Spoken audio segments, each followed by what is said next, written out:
Okay. Well, this is the first time I've gone live on YouTube.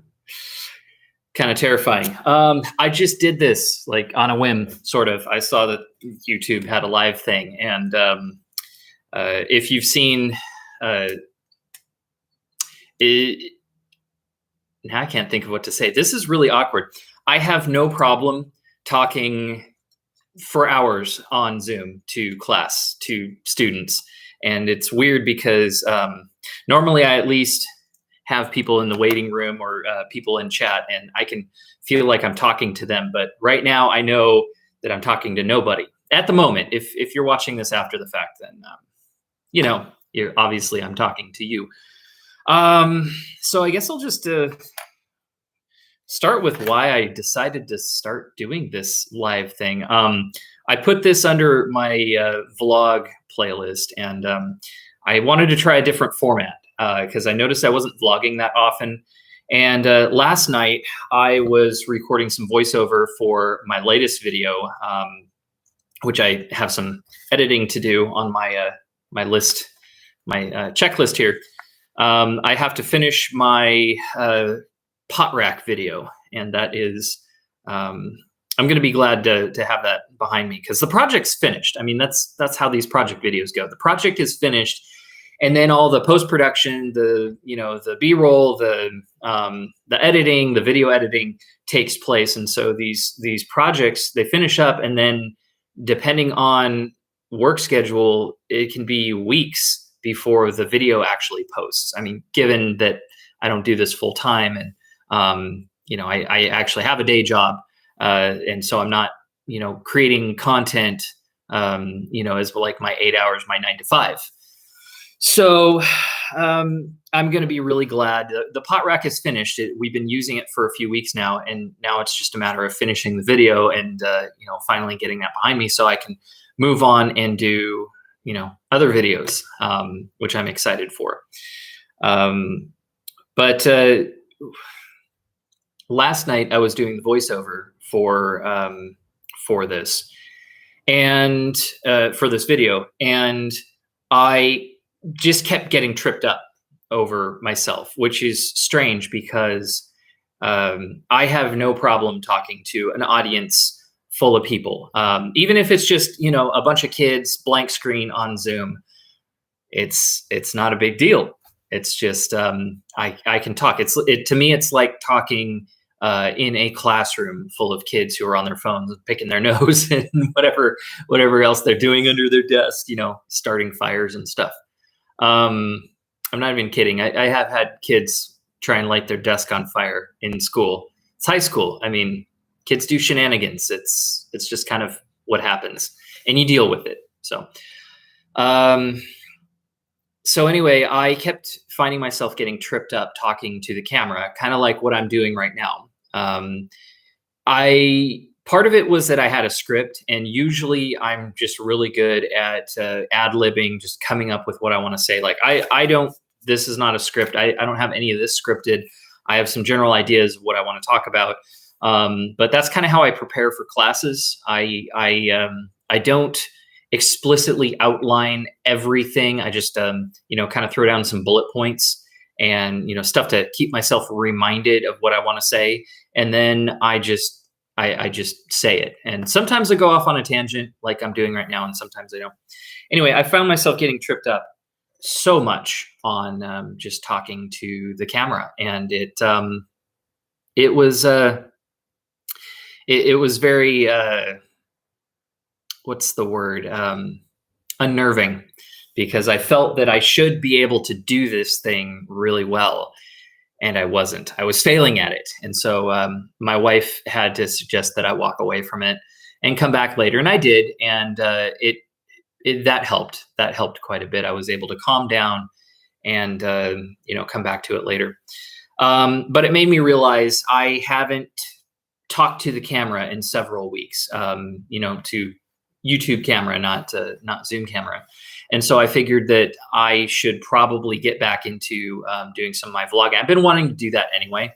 The video editing aspect of it, it's fun, but of course, if you do any video editing, it's very time consuming, even if you enjoy it, even if it's fun.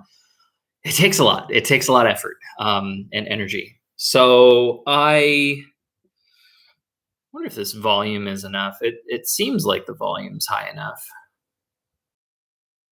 Want to try some things out later. Is that's part of the experiment. Is I'll just have to watch this afterwards and see if everything sounds and looks good. I can see it looks good. Looks fine, but I'll have to see. I'll have to see what the end result looks like. Anyway, so I figured that I know there's this live function, and every service is a live function. Instagram, Facebook, they've all got live functions. I've never really done a live thing before, except for I did that interview with the Beard X16. The Beard Invades. I got to get interviewed last week, and that was a lot of fun. I really enjoyed it, and so I was like, for this vlog style, I'm not like running and gunning or anything. I'm not like holding my camera out here. I'm not going places. I'm just kind of vlogging in my garage, in my setup. So what if I did that live? Because the problem is I like talking about things that I'm going to be doing this day. Like what's on my schedule, what's on the plan, what's the lesson plan for the day. That's how I usually start my teaching day, is just either it's just kind of taking a few minutes, drinking some coffee, and going over in my head what the plan is for the day. I've taken to making lists. I don't know if you guys can. Boom! There's my my list for the day of all the things I have to do, and this has really helped out because I can cross things off. I can see what I've accomplished, and it gives that little gamification sort of achievement unlocked aspect to it, which is really nice. It's really nice to have when I'm feeling really down about accomplishments or lack thereof.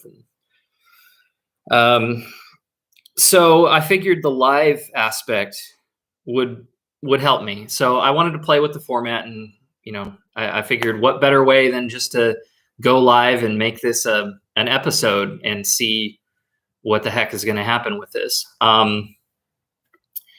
So a few things I'm going to have to check off. Afterwards, obviously, I'll have to check and see what the recording quality is like. I know on my feed here, it looks a little bit choppy, but I'll have to see. I'll have to figure that out. Maybe it's just recording. Maybe it's just the way that. Maybe it's just YouTube Live. I don't know. But I imagine it's going to be a little lower quality than normal. But then I have been playing with my lighting a bit. I got a little purple filter on this light over here. I don't know if you probably can't see the purple too much. It gives a little silvery to the background there. I have this white wall and the natural light in the window, and then I have a couple of LED lights. I'm getting pretty happy with how the visuals look. But I want to talk about what I have to do today, because that's kind of the point of what I wanted to do all this vlog stuff for, is talk about my lesson plan for the day. What's on the ticket, and then issues related to education and work and woodworking and all that sort of stuff. So today in my classes, all of my class, actually today and tomorrow, because our school has a split schedule, like Monday, Tuesday, it's like blocks, odd, even blocks, and then Thursday, Friday, same thing. Wednesday, it's all short classes all the way through. But today and tomorrow, we have a guest speaker. And I'm not going to call anyone out by name or organizations or anything, because I didn't get permission to, and I don't really want to right now. But we have a guest speaker who's a recruiter for an automotive trade school out of Sacramento, California. So if you're familiar with that, then you probably know who I'm talking about, or what organization I'm talking about. But it's an automotive school, and I teach a wood shop, which is on the surface of it, it seems kind of like, well, Lauer, why are you bringing in wood shop, or why are you bringing in auto tech into woodshop? Well, first of all, our school no longer has an automotive program, which is unfortunate. And I'm sure I've got lots more things to say about the trades in high schools, and how tragic it is that so many of them went away in the past 20 years, 20 to 30 years. But that's going to be a vlog for a different day. But we don't have a automotive program at our school, and simple fact is our area, our demographic, there's a lot of kids who are interested in auto tech, in fixing cars, rebuilding cars, collision repair. They like working on cars, they like working on engines, and they don't have that opportunity at school. Since I'm a wood technology program, so I run a wood technology program, I kind of feel obligated almost to allow kids to get exposed to various opportunities. I mean, it's a recruitment pitch, of course, but there's obviously no obligation for the students to join. Like I get kids in my woodshop class who, I mean, they're not going to be carpenters, they're not going to be woodworkers, for their career. They may go to college and be accountants or dentists or finance people. I said accountants already, but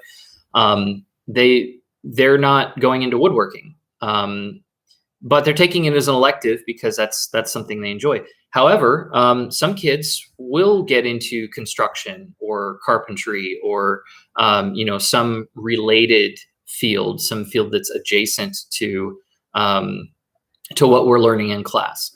And even further beyond that, there are kids who will get into trades that may not, the kids are home, that may not be related to specifically woodworking, but it's still a lot of the fundamental skills, working with your hands, able to read and understand plans and diagrams and schematics, a lot of the working soft skills, things like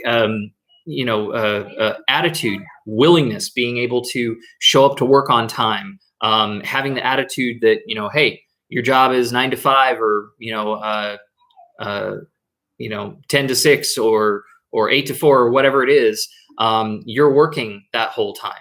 That's your work time. Taking your job seriously. Respecting yourself as far as what your time's worth and what your compensation's worth, getting certifications. I mean, the list literally goes on. And these are not skills that are exclusive to carpentry and woodworking. They are shared by a multitude of trades out there. It's, whether it's automotive or electrician or, carpenter or HVAC or, or anything. They all share a lot of these similar skills, these similar characteristics of, what a worker is, what a good worker is supposed to be, and the skills that they need to be successful in that kind of field. It shares a lot of those same skills, and so I kind of feel a little obligated to give at least a little bit of face time to some of the other trades. At least those that are willing to, reach out and, because my schedule is busy. But whenever a trade reaches out and is like, hey, can we speak in front of your class for, an hour or so? I'm generally inclined to allow them to. It's also nice because it makes lesson planning a little easier for me for that day. I don't have to worry so much about the content that I'm presenting. Hey kids, why don't you listen to this guy for an hour? I still have work to do. I still do grading. I still do, I busy myself with other things, but it's kind of nice having someone else take care of the content for a minute. But that's kind of the role of the teacher. Not everybody gets that, is that teachers aren't really there to provide all of the content. We're not necessarily content providers. We're curators, if that makes sense. We're facilitators. a lot of new teachers, and then sort of the public perception of teachers, and even students. I've had students come in, and they're under the impression that all the information that they're going to get, they're going to learn directly from me. They're going to learn directly from my mouth to their ears, and that's not really how learning works. I mean, think about all the things that you've learned in your life. How much of that has come from someone telling you, giving you an assignment, hey, here's some facts, go memorize these. I mean, some of it, sure. But a lot of it has been, especially those of us who work in, these sort of hands-on fields, a lot of it has just come from experience and from practice and, manipulating objects or people for that matter, and seeing what works and seeing what doesn't, and getting that real world experience, those street smarts. That's not something that comes from a textbook or from a lecture or from a teacher. That comes from life experience. And being a teacher, especially at at the secondary level, middle school and high school, a lot of what being a teacher is no longer, okay, 2 + 2 is 4, 4 + 4 is, 8, and telling kids what they need to learn, but giving them the space and the opportunity so that they can learn and experience safely, but also effectively as well. And that's what I try and do. I mean, there is a careful balance between, okay, students need to learn specific things. Like in my wood shop, it's safety is one of those things. I'm the safety dictator. You're going to learn how to be safe this way. This is how you're going to operate in my shop. There's no room for compromise. You're going to do it the way that I say, because it's that important. It's a job that has to be done a very specific way. But when the kids get out in the real world, they're going to experience that as well. They're going to see things. They're going to have to see things from their boss's perspective, where the boss is like, "Hey, I want this job done this specific way." But at the same time, there's often a lot of room for problem solving. If you're given a task, but you're not given explicit instructions on what to do with this task, a lot of times you have to think on your feet. You have to problem solve as you go.